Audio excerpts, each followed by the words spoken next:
Hey everyone, welcome to Caster Calls with ZombieGrub. This podcast has been in the works for a while, and I'm excited to finally get things started.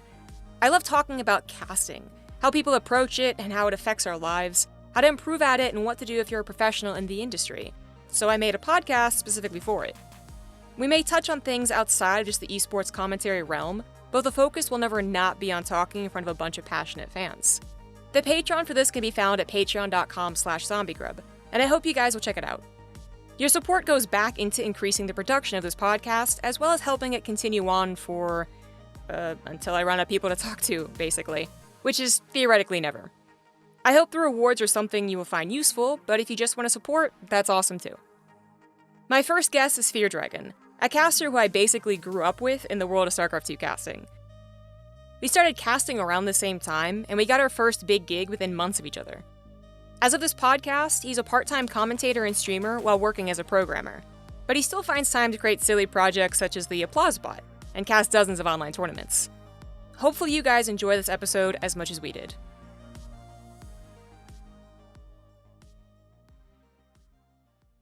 This is Casting Calls with ZombieGrub, and I am here with Feardragon. He is going to be my guinea pig for the first episode of this podcast because it's actually my first time podcasting, but it's something I've always wanted to do. It's a subject I love talking about. It's entirely about casting, and I have talked a lot with this guy. Feardragon, you know I love talking about casting. It seems to be what every time we interview each other, it devolves into, is just talking about casting and all the ins and outs of it. So I'm very happy that you could join me. Thank you so much for actually doing this and helping me with all the technical stuff. Yeah, absolutely. And happy to be here. You know as well as I do that I also really enjoy talking about this. So happy to be here. Yeah. So it is just a podcast purely about casting, but I do want to go into a little bit of the history of you as a caster. So let's just start off with the basics, What is your first gig, if you recall? What was your first cast? What got you into casting? Probably a YouTube video, I'm guessing. First gig, first offline event, and first WCS, if you can remember all of those. So hit me with them. I have a great memory of all this stuff. So, okay, the first time I decided to cast, so I was back in college. I was attending Purdue University, and we actually had a really solid collegiate Star League team. But because it was really solid, and I was just a lowly Diamond League player in StarCraft, I was not actually good enough to make the team to ever play in any of our matches, pretty much ever. So I basically just wanted to get involved in some other way. There was another guy who basically was doing the commentary for our matches named Amaface. Really, really cool guy, but he was casting, and I was like, this is a way I could get involved. So I kind of told him, like, hey, I want to try casting a little bit. Like, what should I do? And he's like, okay, well, why don't you just try, like, casting yourself? Like, record yourself.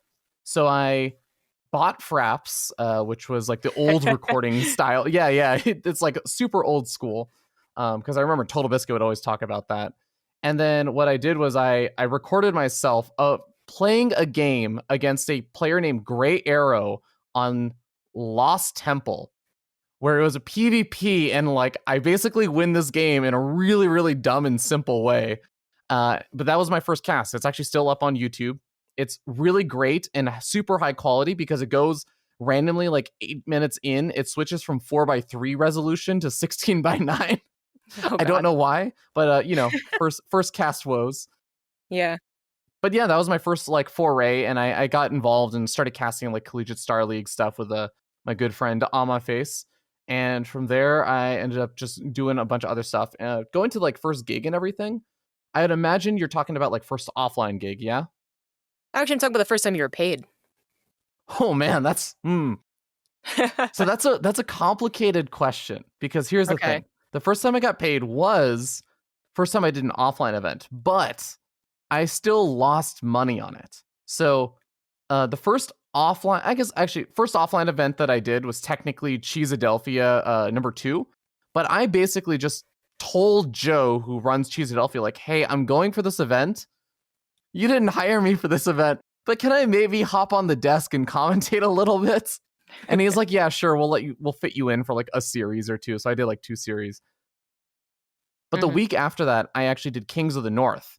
And the deal that I made with them was that they would pay me like a very small fee but I would pay for half of my travel, which ended up being more than my fee.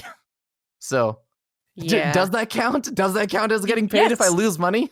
It does count, but Yeah. it's also one of the interesting subjects that we'll probably get into about your Yeah. first just foray into casting or anything esports wise. hmm But yeah, so that was your first gig. When was that? 2016 March, I think it Oh, was. really? Yeah, Okay. because that was, So I when did you? remember that was right around the time Neeb was coming up, and Neeb Uh, did great that tournament. when was your first? When did you start getting into casting? Then what year? 2011 Oh wow. July or something, June or So, July, something around then. but around 5 years between your first Yeah, cast and your offline cast, and you were still, yeah, bleeding money and asking people for favors. yeah, I would Yeah. say that it really does take a while to kind of like work your way into the scene. And when I say I got into casting in 2011, that was like I was doing YouTube uploads and stuff and Of course. tweeting at Day 9 and saying like, "Hey, Day 9, you told me at an event that I should just cast for 30 days. So here's day 1, here's day 2, here's day 3." Which, if I think about it in retrospect, I would have blocked myself so long ago if someone was doing that to me on Twitter. But Day 9 was like actually super nice and supportive and was like, "Yeah," and I think he even retweeted me once. Yeah. He's a big inspiration of yours, no? Both as a person, as a cat, and as a caster, right? Yeah, absolutely. Inspiration is one word. Secret like love celebrity crush is another word. Yeah. Yeah. Well, then what was your first WCS for the audience? Yeah, yeah, because I know you were actually funny enough, literally in the room when I got the offer for this. Yeah, if you want to tell the story, go ahead. Yeah, so I'm actually going to Korea for the first time I've ever been to Korea, and ZombieGrub was already there for like I think a month or something at that point, and you had 3 your months. three Oh, months yes. actually, yeah. Yeah.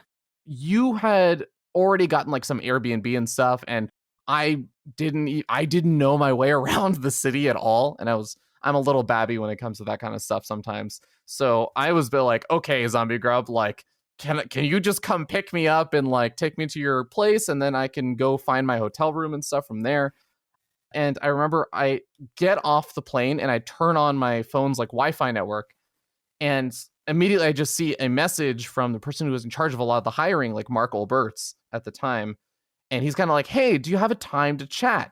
Do you have time to talk?" And I'm like, "Oh, yeah, I'm gonna be at like an Airbnb or something in about 30 minutes." So I get there, I tell you about this, I arrive, and you're just like quietly sitting on your bed on your laptop, and I'm like sitting there having this conversation out loud on my laptop in the corner, sitting on the floor. And I got the offer for casting WCS Valencia 2017, which was like my first offline event, and that was a huge deal for me. It's usually kind of the big step forward. Now, of course, the WCS system isn't really a thing anymore, so this will be lost in time, perhaps. In 20 Yeah, years, people will be like, what the heck was that? is that another organization? Is that like ESL competition? No. Yeah. Uh, Well, now, yeah, exactly. That's what it's going to yeah. be in the future, man. People are going to be like, yeah, it's like the EPT. Yes, Mhm. it was.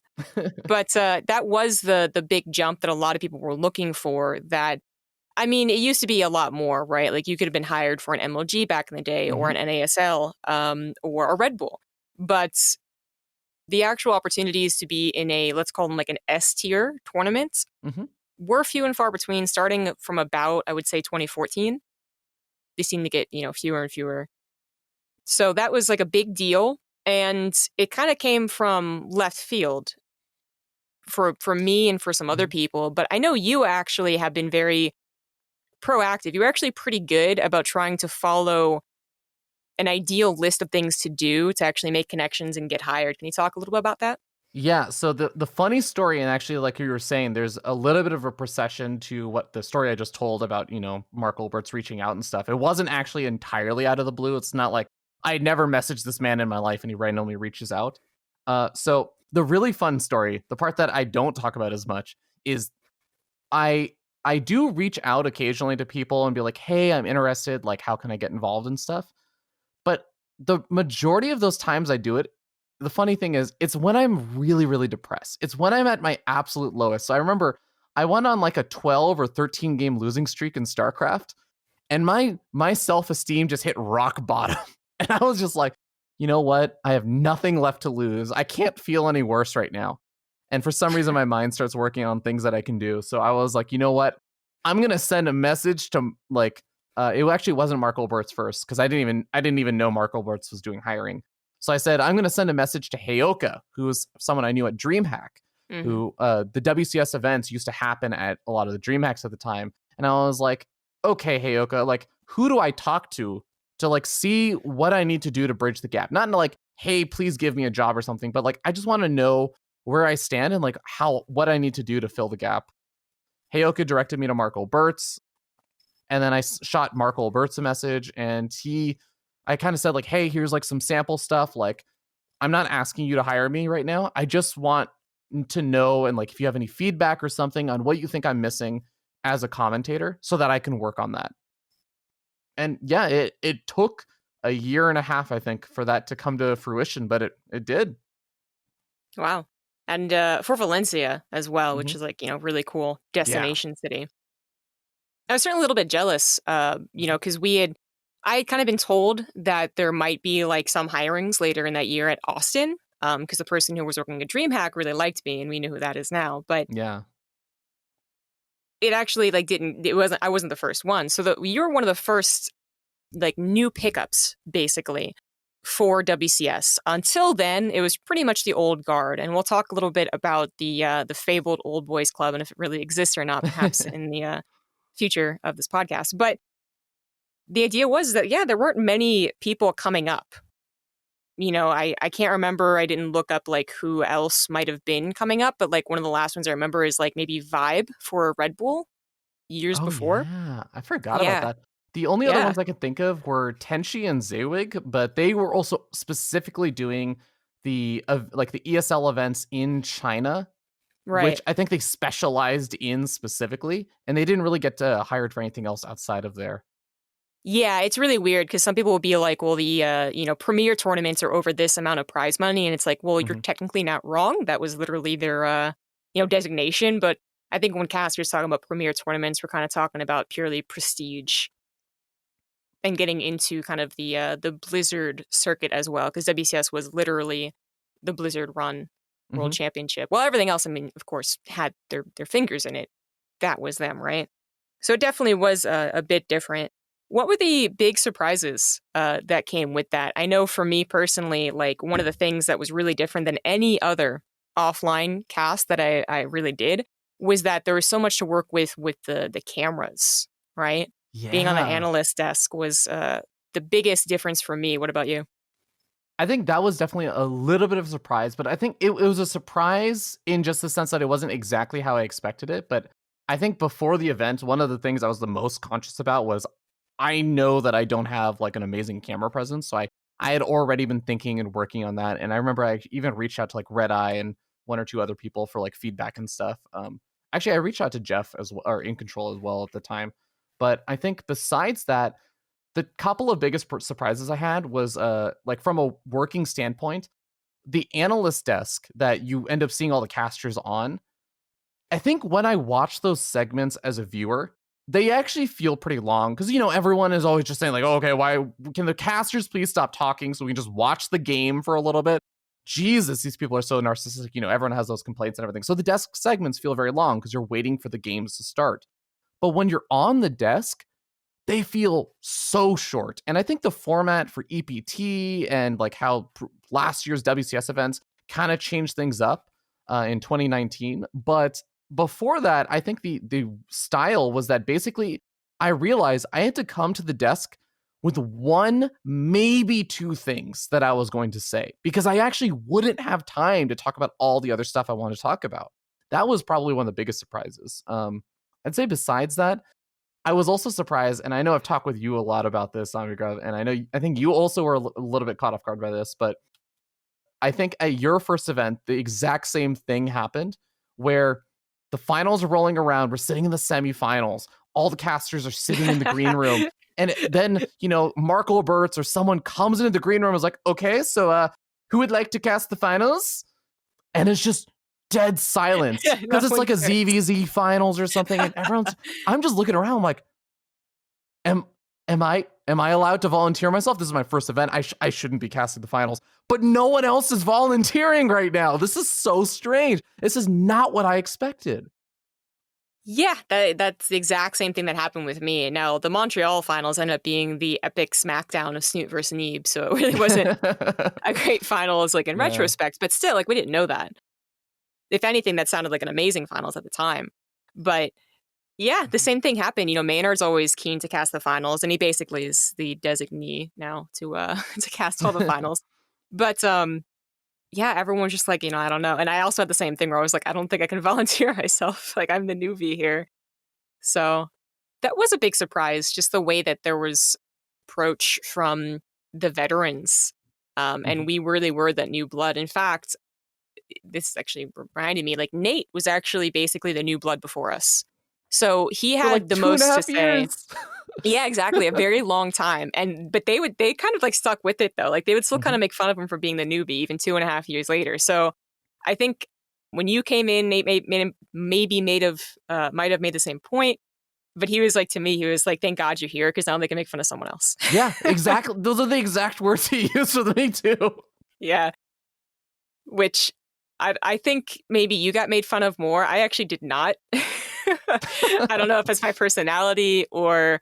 I think I'm a little easier to make fun of.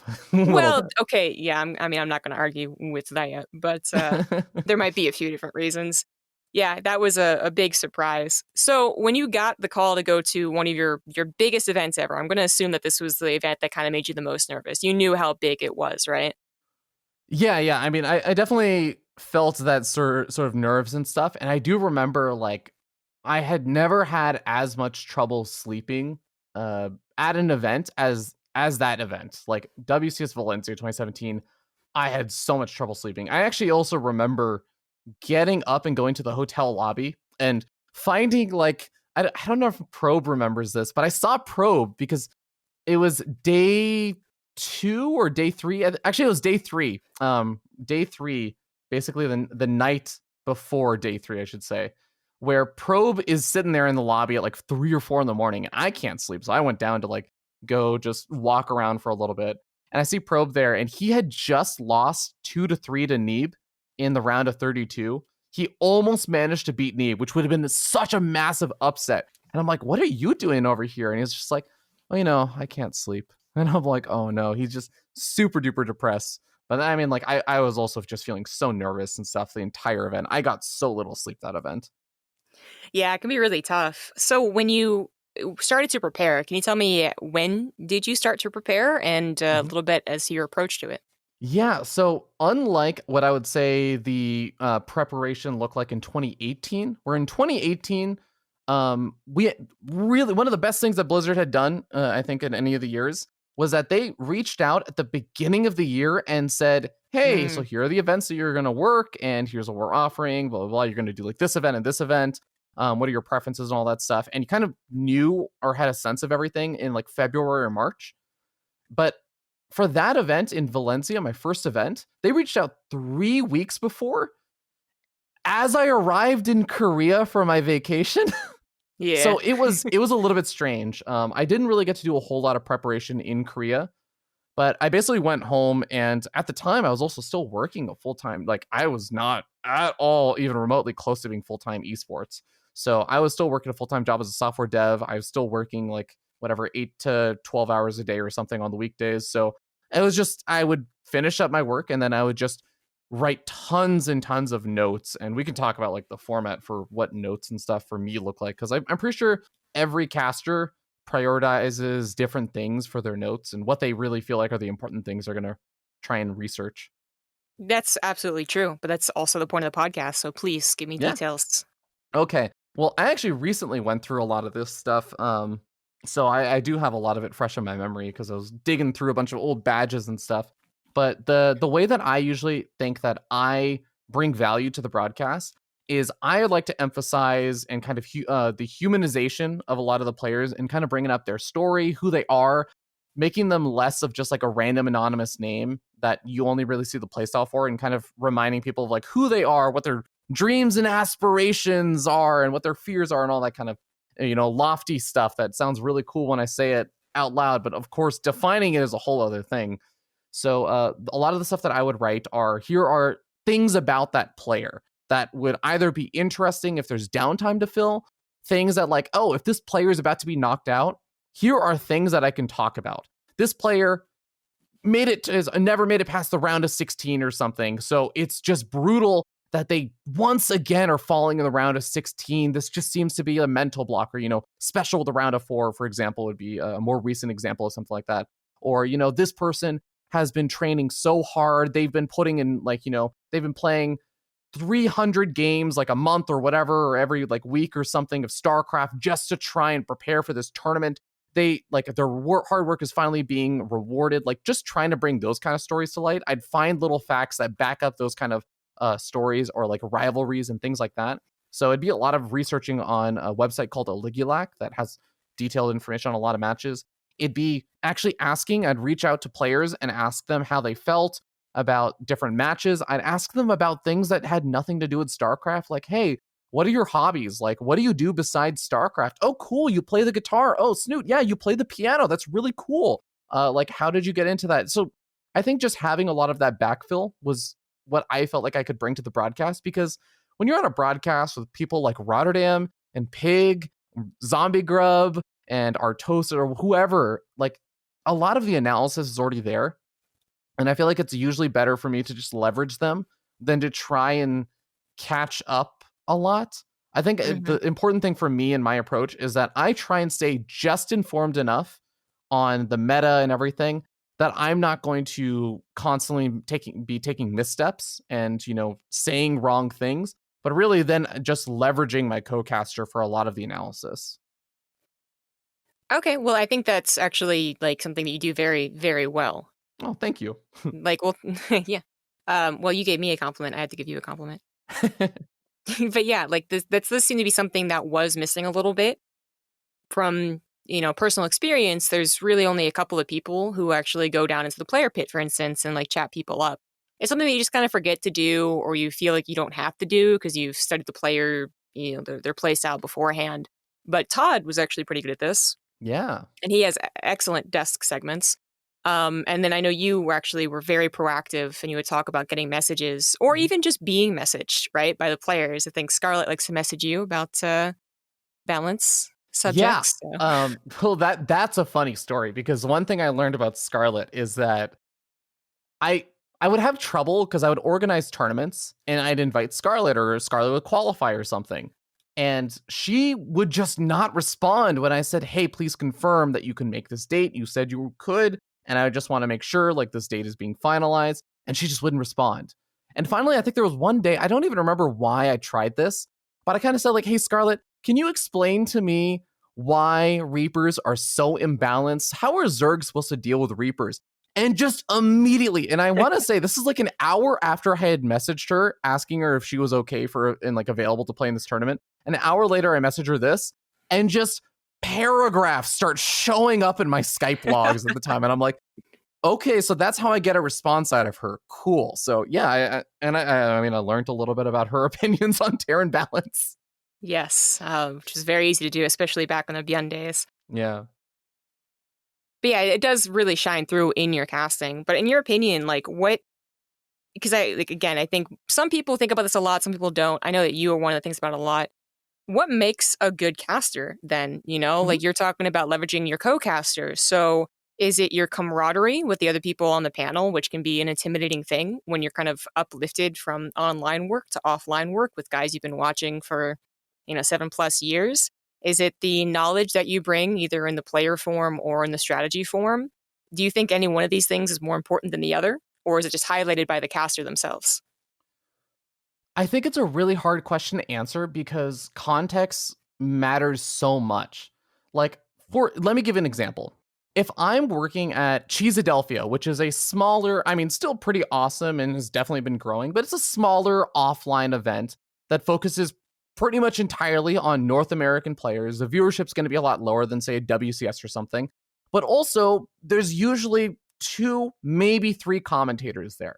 So the feel, the approach of the event, and like kind of what people are going to be tuning in for the event is going to be different The number of commentators is different. So all these things can affect what I think is more important. If I'm working on a broadcast and there are 7 other commentators there, I can specialize a lot more. I can try and focus on bringing 1 or 2 specific things to the broadcast and let other people play to like the other types of forms of entertainment, whether that be really focusing on those people that just want to learn by watching the games and they get that pig level analysis or something. Or, if like Nathanius or like In Control or whoever are just being hilarious, like I can let them fill that niche. But if you're like on a really small broadcast, then you do kind of want to be a little bit broader. Or if you're on a bigger stage versus a smaller stage, a lot less people are going to be tuning in, and people who are going to tune in for that stuff are like the diehards. So the analysis is maybe more important or less important depending on, like, I guess if you think the fewer or like the smaller stage is going to have diehard fans who already know the game and don't need it explained and just want to be entertained, or if it's people who are or like want to learn a lot about the game, they want to hear the analysis. So I think it really does depend on the context. And I think the other big thing that I really strongly feel is that you don't always have to cater to the largest audience or subsection. I think a lot of people just feel like, well, a majority of people like this, but I think it's totally fine to specialize in the right context. Like I was saying, like a bigger broadcast with lots of commentators, to specialize on a particular niche of the audience, and you kind of fill that role. It's like, it reminds me, it's like Backstreet Boys and NSYNC and stuff. You had the boy for everyone, or like a lot of these K-pop groups and stuff. It's like, you don't have to be the most popular member of the Backstreet Boys, but you fill that right niche for the right people. And that's what you bring, right? Yes, I like to use my R-rated analogy about a strip club, and how a strip club always has a nice lady or a guy, depending on what strip club you go to, that always caters to like someone's interest. You got the Western gal and the Southern gal, and then you got like the old Russian woman who's like coming up to you with like a cigarette, and like everyone, it just caters to everyone. That's what I learned, anyways. Which one caters to you, ZombieGrub? Well, unfortunately, I didn't get to go to the guy strip club, so I'll never know. People I was with chickened out. But no, like it actually makes perfect sense. And it's something that I don't think many people actually approach that way. I think the StarCraft 2 casting scene is actually pretty darn healthy. Like we don't have we don't have any backstabbing that I know of. If we have complaints about other casters, it's usually actually shown in a very mature way. We don't just go rumor monger and all that. But it is one of those things where I think it's very easy to focus on yourself, right? Like I need to bring the best of my ability to show everyone that I deserve to be here, which is certainly something that is what I first thought of. But I mean, it sounds like from you that you actually think that the best thing that you can bring to a broadcast is working well with others and letting them highlight their strengths, as opposed to you just kind of trying to be the everything, to make yourself the new Apollo that everyone just loves and always wants to watch. So do you always consider yourself a viable option for a casting team, or do you kind of look at some of the caster teams and go, you know what, they actually kind of got it covered? I think I do think of things more in like a team sense a lot of the time. And I think that it is unfortunate that, and I don't even know what a better system would look like, but I think that a lot of the time the system does favor people who are a little bit more focused on themselves. Like, for example, if you have someone that really stands out in their individual capabilities, not necessarily as like a team member, but just as an individual, they really stand out, people are going to take more notice of that kind of person. And like general audience members are going to want that person at events more. They get more rallied up when that person isn't there. So I think it's better career-wise to actually be that sort of person that just brings a lot of individual energy and to really stand out. And I think there's still a place for that, even in like a team capacity and everything.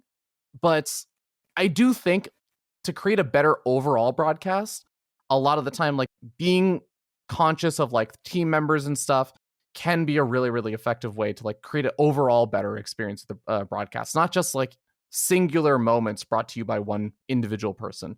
So I think it's not always better for your career, but I think it's the way that I approach things. But I will 100% also admit that while that's not entirely the reason, part of that reason is I know that I am not like a Day 9 or a Tasteless or an In Control or an Athanius or something. Like, I know that I don't have that same energy that a lot of those guys do. Like, I don't think I have that same kind of unique charisma that just draws people to me. So I'm sort of playing to what I have available to me. Okay, well, like on that subject, like, do you think that is because they are just simply born with a larger than life personality? Because I mean, sometimes I think so. You know, I think of the big four. You know, the guys doing the Brood War reunion Christmas special thing, In Oh God. Control, Yeah. shoot, Day 9, Artosis, Tasteless, Arthos and D9. Tasteless, yeah, Yeah. exactly. And I'm just like, well, those guys are just born with personality. You know, like that's got to be it. Because this just like I can't ever imagine being on the level of these guys. But I don't think that's really true. I mean, Artosis has talked about in the past being like, you know, many of us, he was that shy nerd who didn't really want to talk about anything until you talked about something he was very passionate about, which Mhm. happened to be StarCraft. But do you think that there is a way that you can improve basically overall charisma, which is a big, just vague thing to say? Do you think it has Mhm. to do with branding? Do you think that it has to do with just the length of casting? Do you think it has to do with the other things they do besides casting?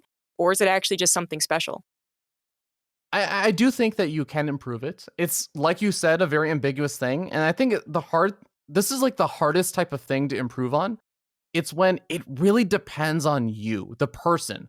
I don't think that there's really good advice that's super general that applies to everyone, but everyone kind of has to find their own little pathway. And that's what makes it really hard is that there's not a lot of guidance involved. But I mean, like, for example, one of the things that I have been doing, and this is going to sound like a little bit weird, but I have just been focusing a lot more on trying to get better at storytelling.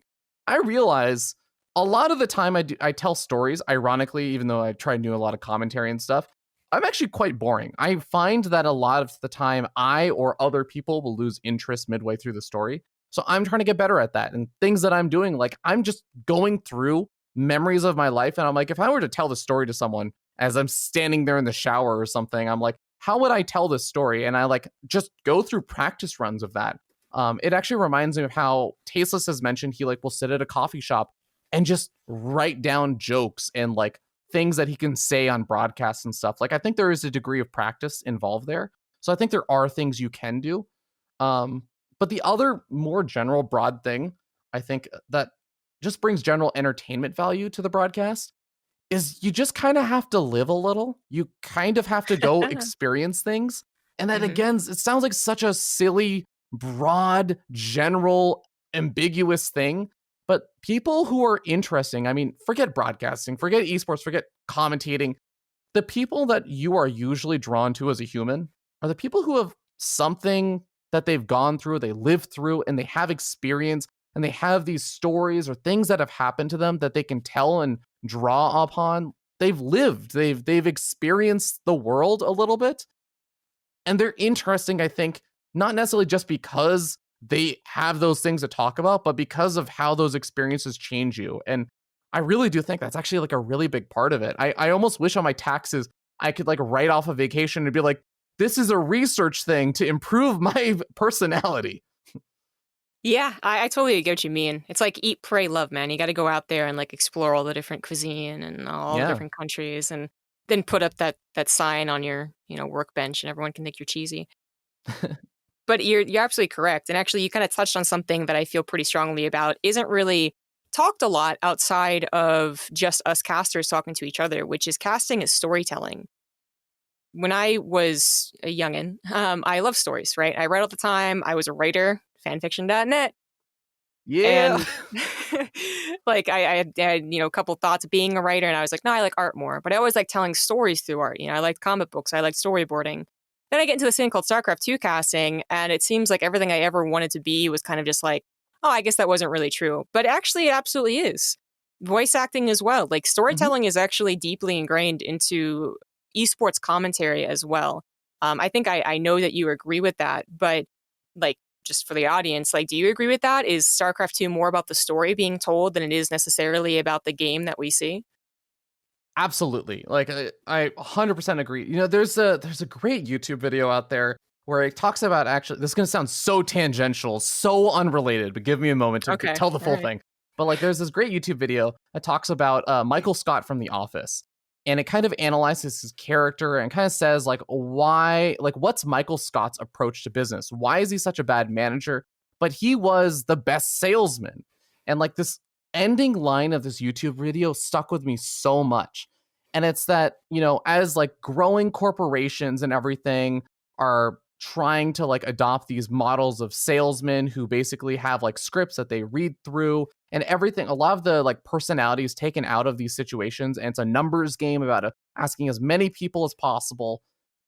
It's not about developing those relationships and everything, but that's what Michael Scott was about, and that's what made him such a great salesman. So in the end of The Office, as this series goes on and everything, and Michael Scott's like continuing on, the Dunder Mifflin like branch that Michael Scott works at and runs is actually one of the only successful branches for the entire company. And the purpose of that, and like kind of the little theme there for this video and what they were talking about The Office is about, is that Michael Scott's approach is about building relationships. It's about people. It's about telling the story and creating like those relationships with people, because people is the business. People will never go away. Like businesses and transaction models and like internet or technology, all this stuff will change. But at the end of the day, like if your business is with people, that will always be something relatable. That will always be a core part of things. So like to bring this back to the casting stuff, I think of it as, people will have, and this is just a reality of how most people absorb their content and entertainment. I think that interest in games will change, in like the meta game will change. People will gain and lose interest in like how a particular race is doing or whatever. Like things will turn them off. But ultimately, I think the story that everyone was always drawn to, the fact that we're always drawn to like movies and books and all this other stuff, is because it's about people. That's what people really, really care about, is they want to hear the stories of how someone who worked really hard made it and succeeded in the end. Or they want to hear the story of how this person had this really, really tough villain or like arch nemesis that they finally overcame. Or sometimes people even want to hear the depressing stories about how this guy, for, the 50th time, gets second place and just has this mental block because every single time they want to be there and say like, I want to see this guy overcome. And sometimes you're just an asshole like me and you're like, you just want to laugh at people who once again see Maru lose in BlizzCon group stages because he'll never face Cyril. It's like, I think that it's like those stories that I think are more interesting. So my very, very long roundabout way of saying that, yeah, I think the story of people is what draws me to esports and to any other medium, I think. So that really is the most important thing to me. Yeah, it's just something that seems to be underlying, but once you figure it out, it's like a big light bulb over your head, and you're just like, oh, yes, of course, this is what everyone is interested in. I mean, yeah, we can remember the past, like Brutland Infestor meta, because it was just so terrible, but much more fun to remember are the stories. Now, for me, like, I think this actually is like a very good, like, just showcasing of different approaches to casting with the same idea. But to me, another important aspect of storytelling is also within the game, right? So the reason that build orders are important to know isn't just to look, fancy, just like we know what we're talking about. It's also to appropriately build up hype. If a Resident Glaives attack, the cheese, all in, whatever you want to call it for the guys who don't play StarCraft, comes in and you didn't talk about it at all. It just suddenly happens. Like, it's a pretty lame broadcast, actually. Yeah. And that's also what one of the critiques of like professional casting, pro gamer casting, there we go, is as well, is that they are so caught up with the details, they lose the overarching story. So it just kind of is all kind of flat. But I approach it with that aspect. Of course I want to think about the people as well, but you just sound like someone who wants to always talk about the people, who always wants to bring up the anime storylines between two people or teams, right? Which we don't have so much anymore, but were awesome back in the day. And I think that's like both sides are equally important, but one side is more appealing to a mass audience, right? Yeah, no, I definitely agree with that. And I would say actually one thing that I think, yeah, I didn't really talk as much about is like actual play in the game and all that stuff, which I think, of course, I totally agree with you.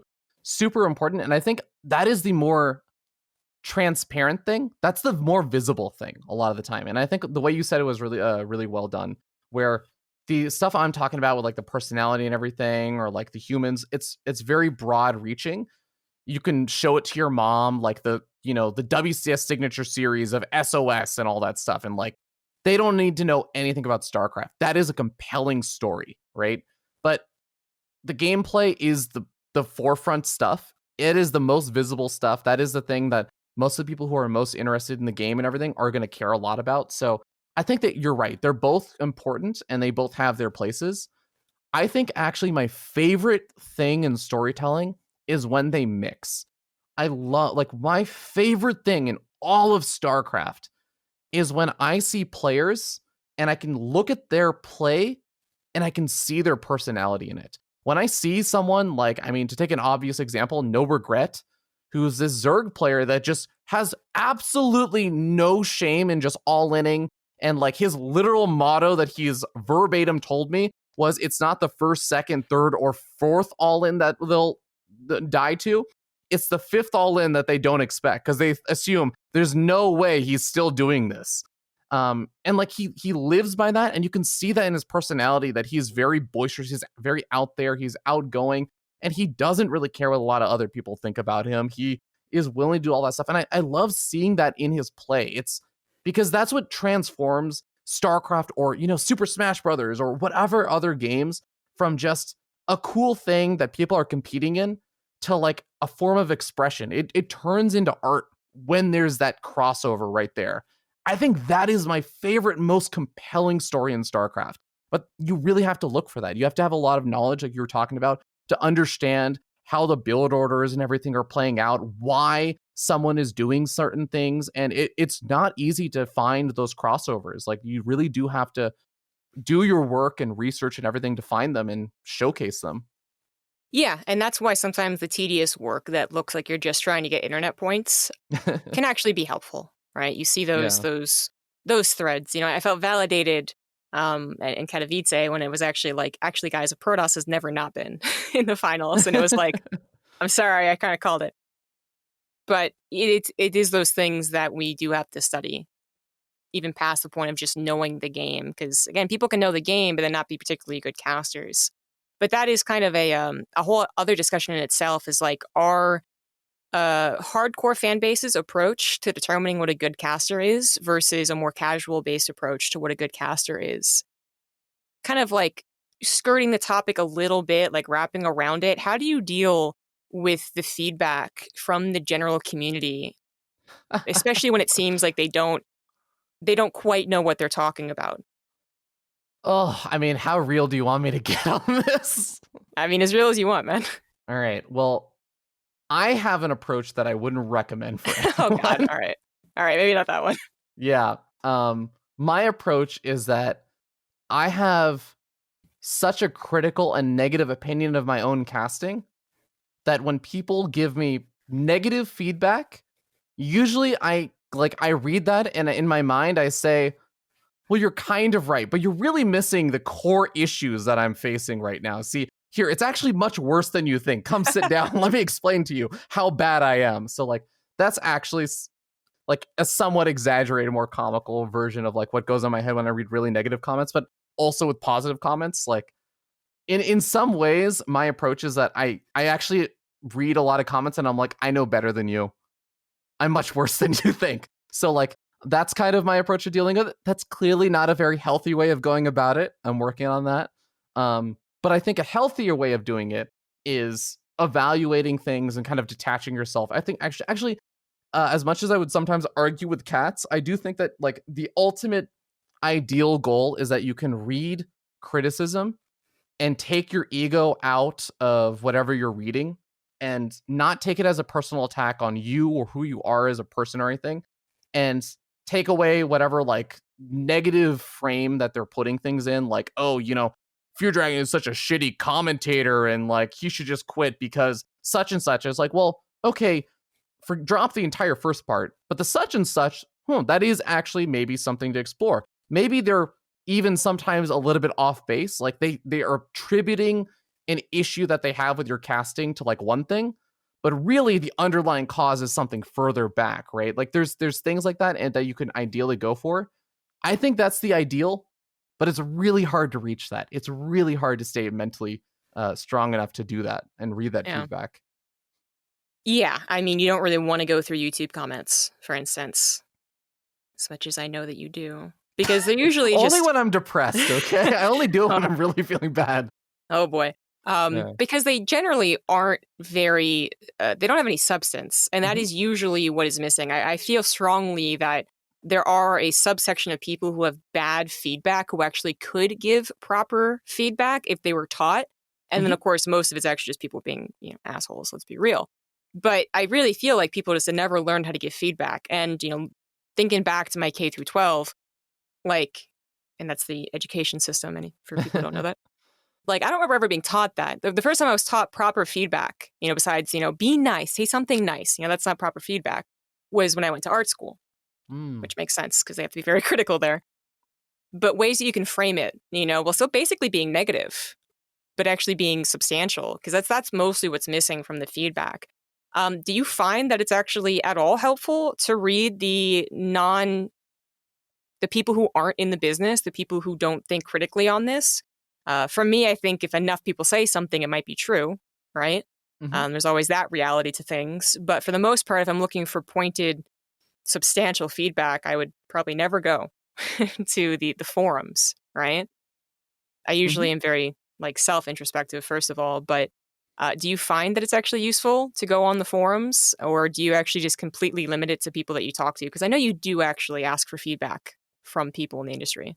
Yeah, man. I'm like also just hung up on that point that you made. That yeah, you're never really taught in any kind of education or formal system to give feedback. And I'm now reflecting back on my life, and I'm like, yeah, that really is an issue. Even like because I'm a full time software developer, and that's actually an issue that I see with a lot of people is they don't know how to give like good constructive feedback rather than like putting it in a really negative way, or even just sometimes making the difference between like nitpicky feedback and like actual feedback and stuff. So yeah, that's a really good point. But yeah, I think I do occasionally find value in that kind of stuff and like going through comments and everything. But to be honest, I think I'm actually in the same camp as you, probably more so that I really rely a lot more on my own judgment and watch it as painful as it is, and it's still painful, let's see, 9 years later to go back and rewatch my own VODs. But I think that is where I get a lot of my own feedback because I think you hit the core of it in that feedback is very difficult to give, but especially feedback on something that is arbitrary. It's not like here's a math problem. Oh, let me give you feedback because you know this part of the problem you made a mistake, and it's not like there's any if ands or buts about it. Like 3 plus 2 is 5. It's not 6. Like that was just straight up wrong. But when you do something arbitrary like casting, the lines of right and wrong are so much more blurred, and it's really difficult to give good feedback unless you know what someone's objectives are, what's the context. Maybe it sounds like, oh, this person really just rambles on way too much about sponsors or whatever. But it turns out the context you guys don't know is that the audience that you like are that is normally just listening to the broadcast, they're not actually the target for that little segment. The segment is actually targeted at making the sponsors happy, or targeting maybe if you're like a low income person and you can't afford buying a lot of the sponsor products or something. A lot of the conversation is actually just targeting the fewer people that are maybe are older, and we're talking about like I don't know, tax software or something like that, or like investments or something, and we're trying to sell an older generation, or it's kind of weird examples, but like Mm. it's very difficult to give good feedback without having context. And that I think is the biggest problem with Reddit and Team Liquid and Twitter and all these other random general forms of feedback that you end up getting. And that's why I think industry veterans are like usually better for feedback. Yeah. I mean, it's hard to argue otherwise. I mean, maybe Mhm. someone on the internet will, and they'll be like, no, the random guy is so much better. But Yeah. one day I'm going to catch someone being like, actually, I think they are. And I'm going to be like, what? But maybe a future guest. Is there any feedback that actually has stuck with you a lot that you've remembered, either recently or from years ago? Hmm. Um. I think that there's definitely been some. The stuff that stands out to me in my mind are somewhat negative feedback is the early years between 2014 and 2016 where so many people would just say, "Are you trying to copy Day 9?" And I'm just like, "No, I'm not." But I understand that my speech patterns are kind of like him because I fell asleep to his voice every single day for 6 years. Um, Oh boy. but but besides that, I remember actually In Control gave me some like coaching lessons on casting and stuff, and he used to actually talk a lot about kind of it's something that I think it's pretty obvious when you just state it out there, but I think it was something that I'm still very conscious about, which is bringing up things that don't necessarily add value to the current context. Like, for example, let's say that a player is doing something a little bit strange, right? Something a little bit strange is going on, but it Mhm. hasn't actually had an impact just yet. And it's not really clear that it will even have an impact. You kind of have to make a judgment call. Is this actually going to end up having the impact? Is there nothing else better to talk about? If we're talking about something more important or something more interesting, or we're talking about the player history or something, maybe it's better not to just like divert and bring up like, oh, this person like put probes on gas 15 seconds later than a normal person would. Like that might sound really cool and interesting if you're going into super deep level analysis. But if in the context of what's happening on the screen or like in the tournament or something, it's not that relevant, then sometimes it's actually better to just let those things go, because it's better to like not just bring up and try and create like 9 narratives all at the same time and just dive back and forth between each narrative and then just end and be like, and cool, here is all of your story in like this giant pickup truck. Like, enjoy, audience. It's usually better to just kind of simplify things down to maybe a few elements, and you kind of try and see where things are going to pan out and stick with the stories that are panning out, but limit down the options. Don't try and like walk every single road of every single story that could be told. That actually really stuck with me. It's pretty good advice. I mean, it's really easy to get bogged down, especially the more you do know about the game. Mm-hmm. And sometimes it works that you can weave a thread and your co-caster also knows, so they're kind of weaving together and it's a perfect blend. But more often than not, someone gets they talk way too much, basically. The Yeah. analysis gets way too bogged down, and the other caster basically has to kind of nudge him and be like, "Yep, that's it's cool that probe was late. Yep." Yeah. It's something that we all do occasionally as well, especially towards the slower start of StarCraft, where we're like that there's 4 out of 3, and the gas guys like can't get over this, like fix it, and we just it's usually comical, but sometimes we get stuck on those tiny things. Kind Yeah. of pivoting this to talk about the craft of casting, though, we kind of touched on feedback. There's no actual true way of like 100% this is the best casting ever. But there are definitely, I think, mechanical things that can be overlooked. Esports is a very homegrown passion field, right? Where no one goes to school for this. No Mm-hmm. one is under tutelage for this. You pick and choose what you want to learn. You usually are just told to do it. There's no practicing beforehand necessarily. You just upload something to YouTube. So Mm-hmm. the craft of it is sometimes even made fun of, Like for the people who get to the S tier casting level, and I'm talking all esports, some of them just kind of did it because they are actually naturally good, and they Yes. did everything correctly. And it's like, oh shit, cool. But there is definitely a craft to it. As far as like recognizing its storytelling, I think it's one big thing. But do you ever think about the mechanics of talking? Basically, do you ever work on your enunciation? Do you ever do pointed practice when you're talking about, improving your play-by-play specifically? Oh, absolutely. 150%. I have Hmm. warm-up exercises and stuff. And I will say, I think in StarCraft, I don't know how it is in a lot of the other games, but StarCraft, I do find that a lot of the talent, at least are less public with maybe things like warm-ups and stuff. And a lot of the things that I actually have found many other people in like talent for games in general. I can't really speak for all esports and everything, but like when I meet hosts that do like general variety gaming hosting, or they host like TwitchCon things or whatever, a lot of them have like warm up exercises and they do like, whoa, yeah, the random weird sounds that you'll see Yeah. people making in the corner. So I try and do some of those. I have like my warm up rap song. Like I memorized all the lyrics for Eminem's Rap God, like the really, really crazy part. and I'll do that as like a warm up a few times, also just get used to talking quickly.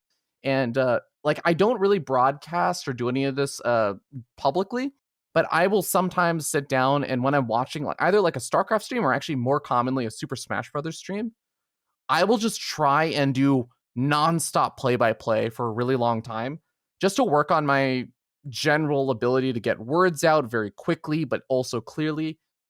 Stuff like that. I think that the stuff that I probably still do need to work on is I know I do slur a little bit. I know this because my mom recently told me that she thought Pig's commentary was a lot better than mine because he doesn't slur like I do, and that was a really fun thing to hear.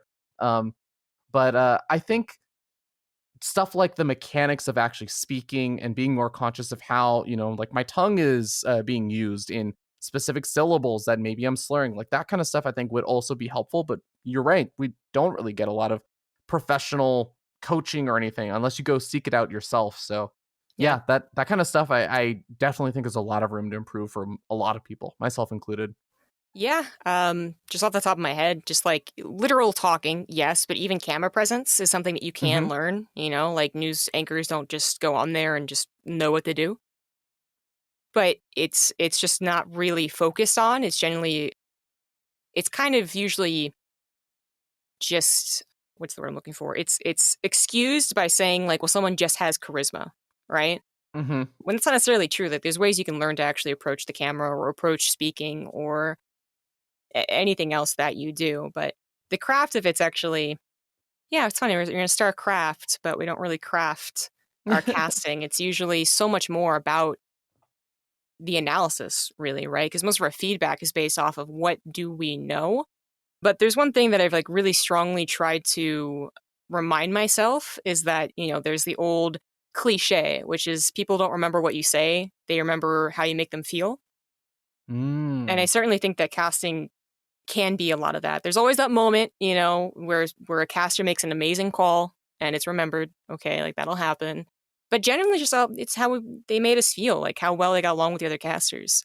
But of course, the actual content of the delivery is also very good.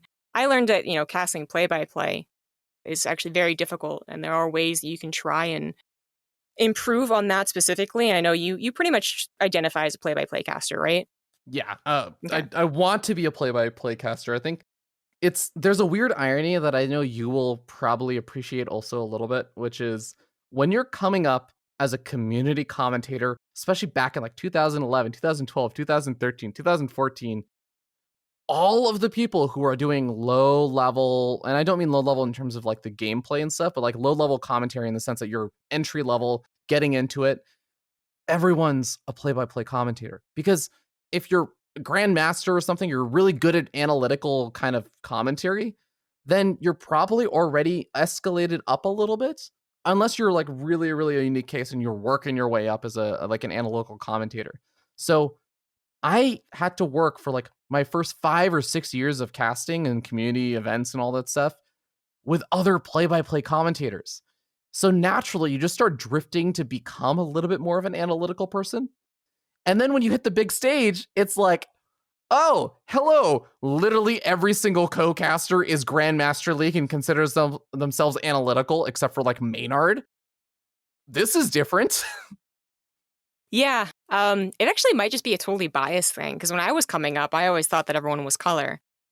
And I also Mm. definitely had reservations about the just subconscious bias that people have against women play by play casters, which I Mm. really would love to get. There's an Overwatch caster who recently talked about this, and I would really love to get her on the podcast to talk specifically about it. But it was a huge challenge for me, is what I'm getting Hmm. to be a play by play caster at all.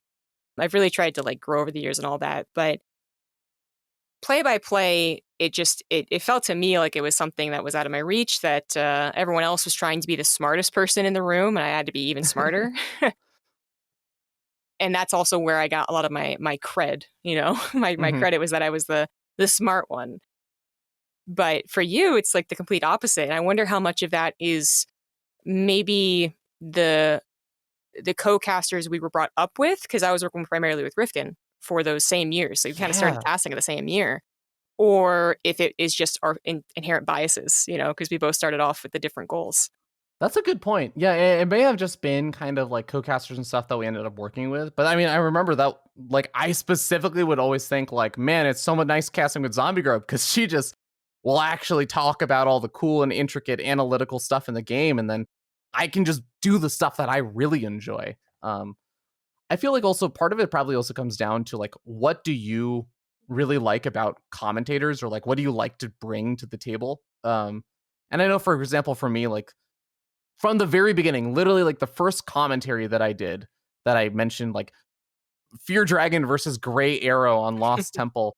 I remember I sent it to, funny enough, someone who eventually became a Dota 2 commentator years and years later, but like Mm-hmm. he, not for a very long time, Blitz Dota. I remember I sent him that video for feedback, and one of his bits of feedback was like, hey, like you had really good energy, but I don't know if you can keep that up for like 4 or 5 hours or something if you have to do like a broadcast. So like maybe you should tone down on your energy levels and stuff and be a little bit conservational. And that always stuck with me because I'm like, fuck you. No, I can be this energetic and positive the entire goddamn day. And I mean that's a lot of what my brand is built on. So Yeah. I think your like personal styles and stuff probably mesh in a lot of like what kind of commentator you become, and also your perception of like what other, just naturally that will lead you to be paired up with certain types of people and stuff. Mm-hmm. Are there any specific challenges that you can talk about to people who like might want to be a caster or who just like learning about the stuff about play by play? Because one of the things I learned trying to improve at it was that there's a lot of things that I didn't realize were so difficult about it. It's actually one of the weirdest things where casual audience play by play, casters are probably the most well loved because Mm. they're the hype ones, right? Hardcore audience, they're maybe not so. But it's also kind of either way, it's kind of regarded as the easier job, the one that can Hmm. maybe transfer over into hosting or other esports more fluidly. So I want to, kind of clear up any misconceptions. Do you actually find it hard to do? Do you want to talk about any of the weaknesses that you constantly find yourselves like getting pitfalled into? Is that a word? That's not a word. Finding It's yourself in gonna be a word pitfalls. now because you know what? No one else has a microphone, so they can't argue back. Hey, Exactly. yeah, that's a good question. I would say that for me, the stuff that I think is a little bit more difficult about like play by play and stuff is, especially if you're starting off, is it's really easy to overreach. And if you're trying to be a play by play commentator and you have an analytical commentator to work with, or even if you're just working on your own or something, it's okay to not over actually. And I would love to hear your thoughts on this as an analytical commentator, like your thoughts about just overreaching. And what I mean by overreaching is if you're not sure about something, it's okay to just not say it. And oftentimes it's okay to just not even bring it up, or like to pose it as a question to your co-caster or something like that. Like I think it's really, really easy to do exactly what you're saying and just try and meet and match being the smartest person in the room. And I think it's a play-by-play commentary. It's totally fine to just be like, yeah, guys, I don't know, and I'm really excited to find out the answer.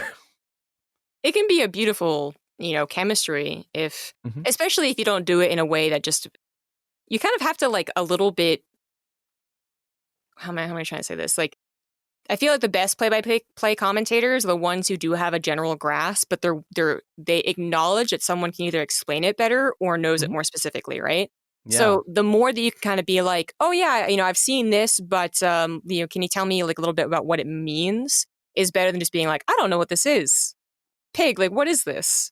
Yeah. Unless you have No, a little bit exactly. of credibility, and then it can become an epic moment. That's the whole casting is fluid and there's no right way to cast thing. But yeah, it's definitely better not to overreach and certainly to just be like, I don't know. I'd say the one dangerous thing about that is that if your analytical caster doesn't know either, Yeah. then you just put yourself in awkward positions. One of the tricks that I have learned to try and accommodate that is that I will, when I usually ask those kind of questions, I will say things like, "Oh, this roach timing or something," and blah blah blah, and I'd be like, "Do you know if this roach timing does something?" And then I'll say, and I will ask the question, and then you create a little bit of a buffer, and you say because, and this gives the analytical caster time to either think about what you just said and or come up with some sort of response that isn't just like, I don't fucking know, like, why are you looking at me about this? But you say like, because such and such, and that's the other thing is like, you try and make that such and such like a possible reason, because then that person can say like, I think it's not less that and more of this. Because then it also gives them like if they have no idea, they at least have something they can work with other than I'm not sure. It's like, well, I'm not sure, but that's a good point. Maybe it's part of that, or, I'm not sure, but I feel like the problem with that reasoning is such and such. Like, you're giving them like a conversational topic other than just, here's a question, answer it. And if you don't have an answer, good fucking luck. Like, am I allowed to curse on this, by the way? Sorry. Yeah, totally. Yeah, okay. I don't know how many like 10-year-olds are going to be listening to this podcast. Yeah, no, that's fine. But that is also a very good point. Like, you never really want to just directly line that up. But, and this is kind of a neat transition as well. There are times, especially in offline events, where you can actually talk to your co-caster and be like, hey, I have something that I want to bring up. Can you please set this up for me? Sometimes it's really cheesy, so you don't want to overuse it, especially when the person isn't necessarily the best at setting it up. But sometimes it's very, very helpful. So actually talking to each other beforehand and acknowledging, like, I do know what this is, right? Or I do know a lot about this player. So, can you let me talk here a little bit? Mm-hmm. Have you ever found yourself in a position where you actually have purposefully dumbed down your take on the game to let your co-caster actually fill their role as more of an analyst?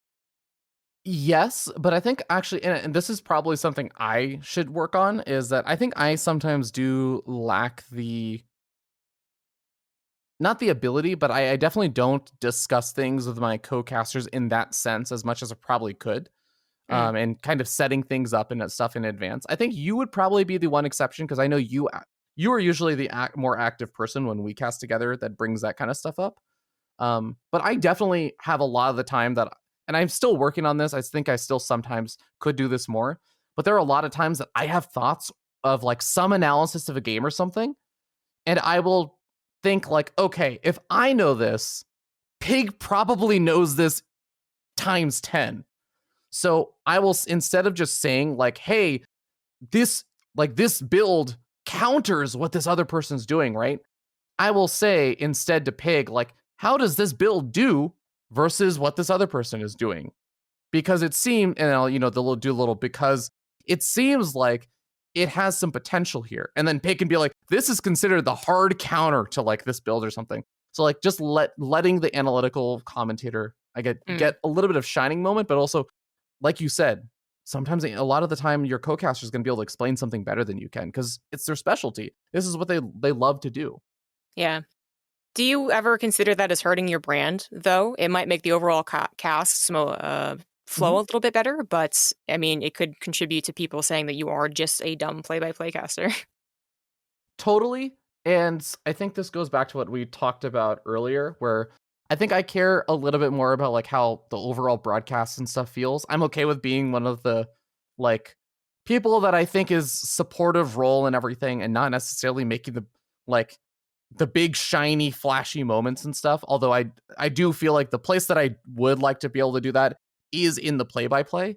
But I think I'm okay with the fact that it hurts that. But I will say I'm allowed to say that because I'm also not financially dependent on casting almost ever, outside of like the short period of time I tried to do that. But yeah, like I think it's a lot easier for me to just be like, yeah, well, if I don't get hired, then I just get to do my like the thing that I really enjoy less. But it's not like, oh no, I can't pay the bills unless I like work on my brand. So I do feel like I get to cheat a little bit on that. It is tough. Let's kind of zoom out and talk a little bit about just overall StarCraft 2 casting. So, like the overall state of the scene, basically. I know one of the big difficulties of StarCraft is that we don't have a ton of events. It's not that it's a dead game. It's that if you compare us to CSGO, they literally have an event every single weekend, or 2 events. And they have like A and B and C streams. There are so many CSGO casts you can follow. It's actually kind of insane. But anyways, for StarCraft 2, I mean, you talked a little bit about building a brand, and that is one of the difficulties as well. Do you ever consider like just how difficult it is for new casters to come up on the scene when there's only 4, to 6 main gigs a year and not much else? Do you think this really does hurt the chances of newcomers? And do you think there's any room for newcomers into the quote unquote main pool of casters? Absolutely is the answer to like the overall question of I do think it makes it very difficult and it's very complicated. The one little thing that I'm just going to put out there and say I'm going to completely 150% ignore this part for the question is that coronavirus and COVID, whatever, like is creating a very different atmosphere that I think does change things a bit. True. But we're going to completely shelve that for a moment and just talk about like as if that was not the case. I do agree. Like, I think having a limited number of events does make things really difficult. In some ways, like, I still think that there's a lot of luck involved. And I think the way that there's like an old saying, I can't remember the exact wording for it, but it's basically just, it's luck and persistence. You need both. You need to be persistent enough to get lucky. And that's the way I always thought, like, it made sense to me is that you just have to continuously be there, actively working hard until you get lucky. And of course, then there's also still work after that and everything. But it's a really tough thing to like rise up. You do require a bit of luck. And I think there's ways that you can increase your chances. You can try and be smart and everything. But these days, when I think of like trying to come up as a commentator, I really do like the approach that I took.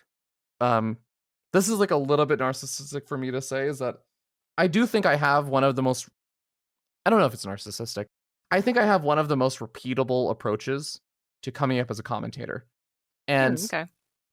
I think it's because besides being like a generally like optimistic and positive person, I don't really think that I had any natural talent really for broadcasting or anything like that. I was not exactly like a super good on camera person. I don't have like the most amazing voice and definitely didn't have a great voice when I started. I had a very nasally voice and all that stuff. But I think like I just made very incremental changes. I think I was not good enough to get hired to cast even on like, and when I say hired, I don't mean for money. I mean literally just for free. Most people would not have considered me to cast like their online event or something for absolutely zero pay. So I just started running my own events and finding my own funding and stuff, which ended up coming through me. That was my advantage, I guess, as well. Right. But like, I feel like it's a very repeatable approach in that sense. And just like, I think we talked about this before, I just was casting for like 6 years before I even got brought out for an offline event, which I said, hey, if I show up at the event, can you let me commentate on the stage for like 1 or 2 matches? So I do think my approach is one of the more repeatable approaches as opposed to like, oh, well, you start off as a Grandmaster League like player and be somewhat competitive like Rotterdam or something, and then have all of the natural talent oozing out of your fingertips and your brain literally just recollects every single moment of every single game you've ever watched. Like, I don't know how you develop that kind of stuff, honestly. All right. Well, here's like the hard question. Do you think that there is enough money around in StarCraft to really allow for new talent? The reality is no. People will, if new talent rises up, then old talent will either get booted out or it'll be a split of how much money is actually going around. And that is a really tough thing because I don't even mean new talent starting now. I already think we're actually at a point where we are oversaturated on number of commentators for large events. Like, I remember I was going through and I created like a hard list of every commentator that had been hired for a premier event in the last year. And it was a list of, I think, 25 people. If you actually go through and include every single person that was hired just for a premier event. That's not even including some of the people who got hired for kind of premier-ish events, like Cats, who got hired for a lot of WCS Challenger, or Coltarin, or same thing, or like Tempo, who I think actually would be really good at a like live event as a commentator or a host or something. Like, I'm not even including those people. It's really difficult when you, as you mentioned, there's a limited number of WCS events, or now I guess ESL Pro Tour events. There's GSL, but you have to basically live in Korea to do that. Yeah, and hope they're sick. Yeah, exactly. And hope that Nick or like Tasteless and Ortosis are sick, and maybe Rapid and No Regret are not available or something. Yeah. And also, I guess for a little bit, but not anymore, Creighton Olsen. Like it's so difficult to Hmm. actually get those little opportunities and make enough money to make ends meet. That's why almost every single commentator is a streamer, as you know, ZombieGrub. Yes. Yeah, that is the honest truth. Like every commentator basically has to be a streamer. Tastos is kind of the only ones you can exclude from that list. Here's the harder question then. You already kind of brought it up, but do you think that there is a chance that the old talent will fall off? Oh, that's a really tough question. You're I right. know. It's so I think here is my super duper unfiltered take on it is I do think it depends on who's doing the hiring because Mm, frankly, a majority of events happen for one circuit. It's, of course GSL is doing GSL, so I think Tasteless and Narcosis have a lot of input on who the fill-ins and all that stuff would be. So I'm not going to even talk about that, but there's stuff like WESG, there's stuff like Cheese at Delphi and everything, but when it comes to like the big events in the non-Korean scene, it's pretty much going to be ESL doing the hiring for that. It's probably going to be Apollo and Joe Miller and stuff like deciding who's getting hired.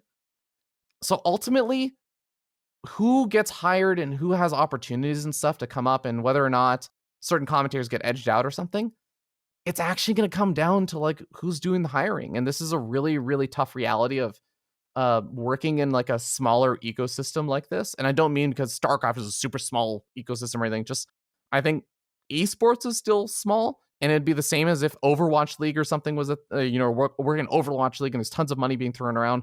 The reality is there's going to be one person or maybe two people who are handling the hiring for that, and it comes down to their opinions. Does Apollo feel like a certain commentator needs an opportunity and deserves an opportunity to come up? That's honestly how I think both you and I came up, is that Markle Burtz felt like, I think that it's time for us to introduce new talent. If he didn't feel that way, I don't think that ZombieGrub or I would have gotten our chance. And it's a little bit of, like I said, luck and persistence. Persistent enough to get lucky. yeah, very true. What do you think? Do you think that StarCraft 2 casting in general can be improved overall? Either talking about the individual casters and what they bring to the table or to the actual production. So, talking a little bit of like giving you flexibility of talking about having more money into the scene as well. But how would you improve StarCraft 2 casting? Oh my god. Well, as soon as you say that I am allowed to touch production and stuff, God, that's just a black box that I could probably spend another hour and 20 minutes on. So I'll keep that one a little bit shorter and just limit it down to one thing and say automated analytics is something that is just automation in general is something that's extremely underutilized and breaks my heart every single time I see it come about as a software developer, because there's so many times that I look at things and I'm like, oh, that's really cool. How is that done? And it's like, well, I manually input all this stuff into a spreadsheet. And I'm like, what? Why is that manually done? Why don't you just use your, human resource abilities on something else and automate this? Like this, so I feel like automation and statistics gathering, like one of the coolest things about like American sports and stuff, maybe Europeans will disagree with me, but I mean, even European sports are statistics and whatnot that are gathered about the players and all these things. And we live in this like world where tons of money is poured into what? In sports, it's just the ability to gather data, not even actually just processing the data, not even just figuring out what is the interesting bits of data, literally the technology for cameramen to be able to film a field, a football field or something, or American football field, and to be able to automatically dissect and gather data about how players are moving around and like where the balls are, like, and where first down is and everything. All of that is happening and is getting tons of money poured into because it exists in the real world where we have to transmit it into like digital data that can be represented on our computers, right? To process. And then here we are in esports, these are lucky sons of guns where we literally play the games in a digital world is already in the digital format. We don't have to spend any money or very little money to actually transfer that like analytical data around. And what do? We do almost nothing with it. Almost nothing whatsoever. And it infuriates me. Why are there not tons of like bits of data on whether or not top spawn versus bottom spawn is better on certain maps or something? Why is there not just like detailed analytical stuff that I can just run my replays through to see, oh, well, this player or like, this build actually has a certain win rate against this other build when it's like approximated and you do build order detection stuff. It's not exactly a super easy problem, but like all of this stuff could exist. Sorry, I'm getting actually into the black box. I've already been talking about this for 4 or 5 minutes. So sorry, I'm like, you triggered me. This is like such a sore topic for me. I'm so frustrated with esports about this right now. I can tell. Talking about the casting side. Yeah, sorry. We can like tell you're a programmer as well. Yeah, sorry. Talking about the casting side of things, I do think there are some things that casters could do a little bit better. I think that people like you are doing a great job of like making this less of a problem. But I find that there are a lot of stories that are actually happening, and I don't just mean like, oh, stories of the humans behind the games and stuff. I actually also mean in like play styles and a lot of this other stuff that are happening actually behind the scenes on the ladder and in online tournaments. And I do feel like it's very easy, and I feel this a lot more in the past year than I used to, but it's very easy to just not pay as much attention to the day-to-day lives of pro players in the fact that most of the games that they play competitively are not at offline events. They're actually in these online events. They're facing each other all the time. The ladder streams and stuff that are visible, like there's a lot of information available about the players, but it's a lot of work to go research and watch all of Hero Marine's VODs or check out all the base trade TV and Wardy tournaments and stuff that are going on and Kung Fu Cup and everything. And I do think that I'm not like naming any names or anything, but there are a lot of commentators right now in StarCraft that I think don't keep up with a lot of that. And they kind of have this attitude of, well, if it's not a big event, it doesn't really matter that much. And I do think that is a missed opportunity to build a lot of these stories and to build a lot of that kind of, I guess, excitement and hype around particular things because that's actually where the majority of StarCraft competitive stuff is. It might not be the most important place where the StarCraft esports is, but that is quantity-wise where a majority of StarCraft competition happens. Okay. I mean, that was like, well, it was about 5 minutes. No, I'm just kidding. That was an interesting take on things. I absolutely agree with it too, which is actually interesting because I know some other commentators would actually disagree with you on the importance of stats, but that's for future guests again. Last kind of last topic. There we go. Last topic, as we are nearing the end of the podcast here. But one that I find just like I personally always want to know the answer to from when I talk to is, do you think that caster pairings are actually a beneficial thing to do? Kind of also referencing just like what we can take from the other large scale, bigger esports that have bigger production. But one of the more pointed ones I wanted to ask about was caster pairings, which seem to be kind of the go-to nowadays. But yeah, do you think that has any merit? I think it goes back to context that I keep talking about, right? What is the tournament? Let's say, for example, that this is a tournament where there's going to be, 4 casters or something. Is it better to just always have 2 casters paired with like each other and everything and then just cycle back and forth between them? I mean, for breaks and stuff, that might kind of be nice, I guess, and whatnot. But like, I think with that kind of thing, imagine each caster pairing as being like one particular combination, and you can kind of like merge it into like one Archon, right? And now it's like you're just treating it like one singular object, right? One singular commentator in a sense. And now we go back to the whole thing about preferences and all the stuff I was talking about of, like how should a commentator like cater for different audiences and stuff? Well, if there's not that many commentators at the event, then maybe you have to be a little bit more broad reaching and stuff. So like, I think one thing that meshing up with multiple different co-casters does is every single time it brings a different flow. And this is actually something that I've mentioned his name a bunch of times before, but like the person who was hiring for a lot of the WCS events in the past, Mark Alberts, was very, very conscious about. And you'll notice that for WCS Challenger, the way that all of the caster stuff was done was it was just like this moving rotation where every caster would be on for 2 casts and then they would go on break, and then be like a third caster that would cycle in basically. And one of the biggest things that Mark Alberts said was like one of the greatest successes of WCS Challenger was that there was so much variety because every single series had a different feel. Every single series was like a little bit fresh because it was a new caster pairing and it brought a different dynamic.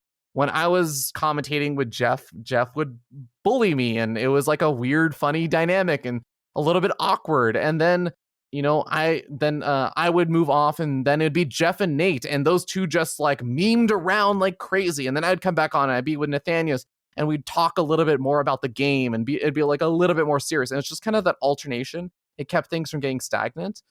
So then when I look at caster pairings, I think of things in the same way as like, well, I feel like having caster pairings, it limits the amount of variety you could get for bang for buck. I mean, in terms of like, well, I guess you could just hire 8 different caster pairings and get the same thing, but obviously you have to hire a lot more people now.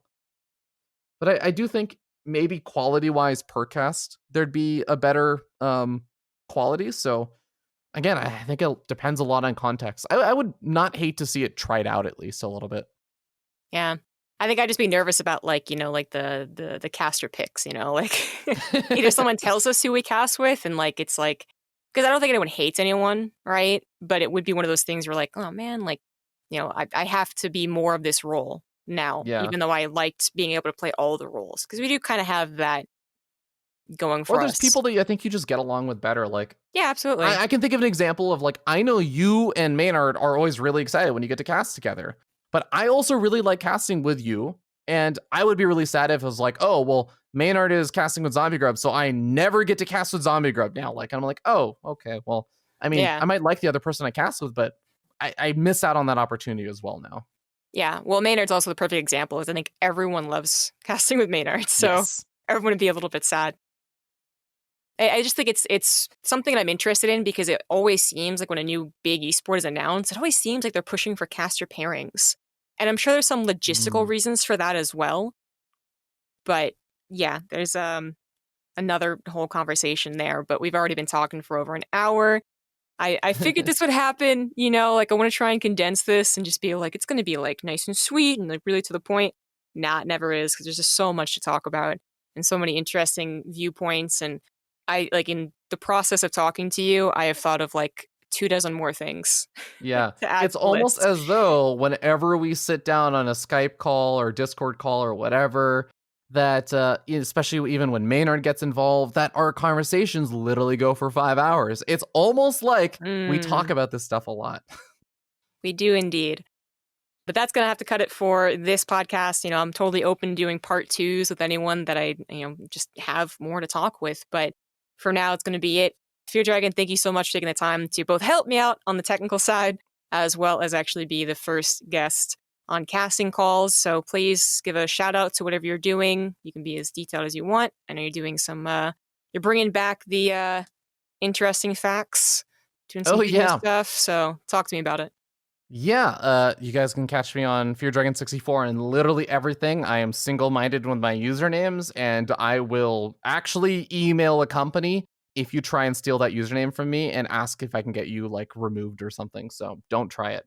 But besides that, I'm streaming and doing YouTube stuff and everything. I'm not like, don't take this as like me quitting or even actually trying to dial back on how much stuff I'm doing, but I'm just trying to be a lot more like laissez-faire on what I do now and take things a little bit less seriously. So whenever I just have something I want to do, I'm just going to go do it. So I don't really have a super consistent stream schedule, and I have like a consistent schedule of YouTube videos or anything. But right now I'm enjoying making useless facts. So I'm making useless facts. I have some coding projects and stuff that I occasionally do. And I like to cast. So yeah, you can find me there on all those social media websites, Twitch, YouTube, etc. And you know what? Don't even worry about sending money my way. Send money other people's way. And if you check out my stuff, I'll be happy. There you go. And check out his Shock Twitch streams where you can shock him. Yeah. if Yeah, you you hate can them. literally electrocute me. And Smix, if you're listening to this, please, please, please, please don't ban me. Yeah, right? As well as applause bodies, doing a lot of programming stuff, so that's always cool. You're providing a lot of assets to the community. Thank you again for being on the podcast. That's going to be it for the first episode. I hope you guys enjoyed it, and I will see you guys next time with hopefully just as interesting as an episode 1 and episode 2, probably with Maynard. Just as a throwing it out there. Probably going to be used up next. So please tune in and check out the Patreon, and thanks for listening. See ya.